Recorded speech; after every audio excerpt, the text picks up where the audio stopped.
Parents with kids in school are still talking about this week's release of A to F report cards for every public school in the state. 200 schools across Oklahoma received failing grades, while just 289 scored A's. New tonight, 2 News anchor Max Resnik meeting with candidates for state superintendent. He's live in the 2 News Center with their reactions. Max? Following November's election, either Joy Hoffmeister or John Cox will be the new face of public education here in the state of Oklahoma. And while they differ on a number of issues, both agree that the A through F report card system needs change. As students across the state dive into life in a new classroom, parents pore over performance grades on the schools their children attend.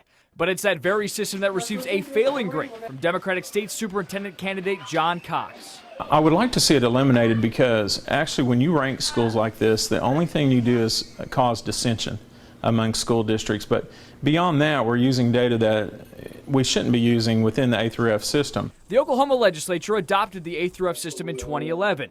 The State Department of Education first issued grades in 2012. After change in the state law, they issued them again in 2013 and 2014 under a new formula. Like Cox, Republican Joy Hoffmeister says the system is flawed. Research scientists at OU and OSU had provided a warning that the metric was not stable, so we need to work with them. Hoffmeister says the report card is oversimplified.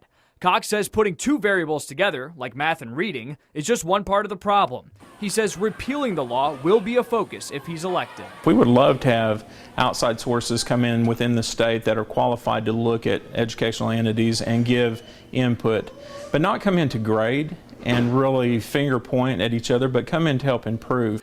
Hoffmeister won't trash the report card, but wants to make it more reliable. Our communities deserve that, and actually our school superintendents and leaders, I believe, also want to have good information so that school boards can make good decisions in their local communities. Now, both candidates agree that the lack of modifications for special needs students this year did play a role in those lower scores. You can voice your opinion on November 4th. Live in the 2 News Center, I'm Max Resnik. Thank you, Max. Going in depth now with how the grades break down for several larger communities. Broken Arrow has 23 schools, 2 received A's, no F's.